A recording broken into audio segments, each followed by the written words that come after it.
A Randy Scotsman changed the course of history.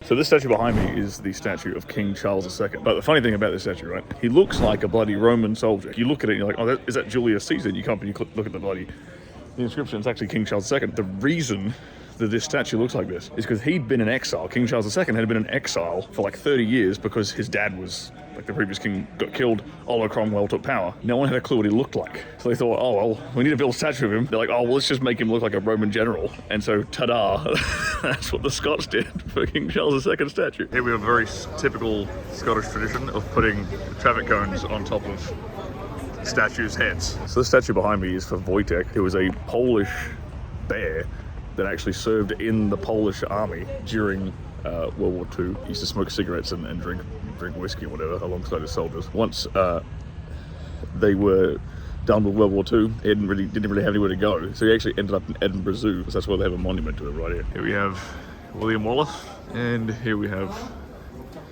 Robert the Bruce.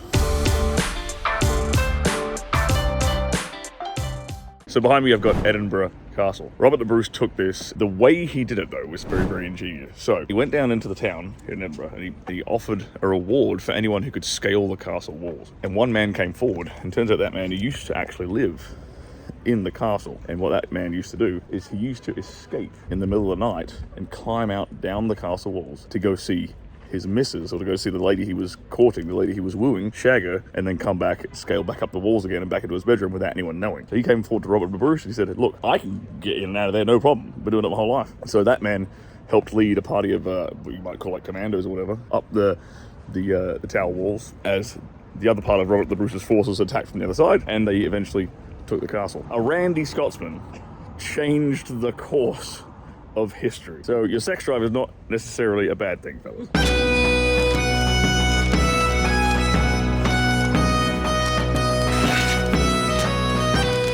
Oh, that's a car. There's two giant horses heads on this map. What does that mean? Oh, wait. That would be probably them right there. So I don't know if you can see it very well, but right here we have the Kelpies, these two giant metal horse statues that are, you know, kind of a bit of a touristy spot here in Falkirk, and I was just driving through. And then turns out the police are here because no one can go and check them out because some fucking stop oil protesting wankers. One of them is sitting on top of the bloody thing doing some nonsense, pretending like he's making a fucking difference, pretending like he's doing anything important, and just generally being annoying and ruining everyone's day. So screw him. They're just wankers!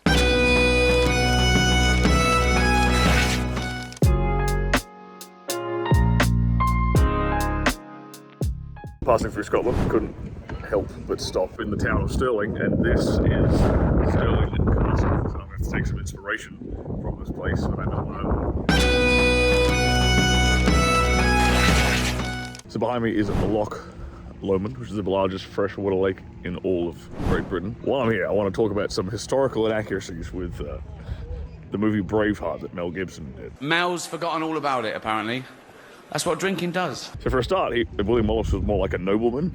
He wasn't like some peasant who would, you know, peasantry or farmer man who would run around in a kilt.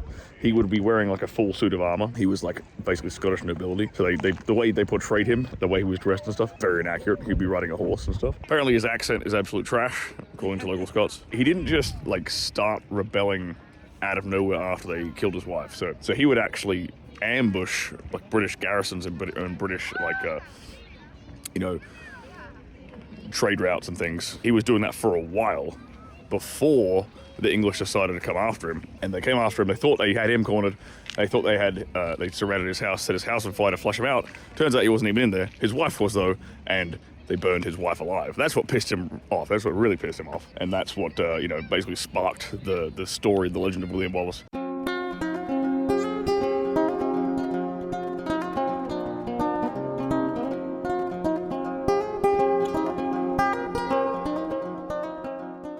So one of the really interesting things about English history, Irish history, Scottish history, it all came down to who had kids, how many kids, and how many of them survived. Because so many people, if you look through the history of all this stuff, so many people died without kids. So many of the women died during childbirth, trying to give the king his first son. Whoever inherited the throne, a lot of times just came down to which prick had a kid and which one didn't. And you look at Mary Queen of Scots, for example, her son ended up becoming the king, the first ever king of both Scotland and England, who was a Scottish-born king. That was purely because no one else had any kids. And it's quite mind-blowing to think like, oh, if someone else just popped out a child, then the entirety of history as we know it could have drastically changed. So somehow I've ended up on a boat with a bunch of Scottish strippers.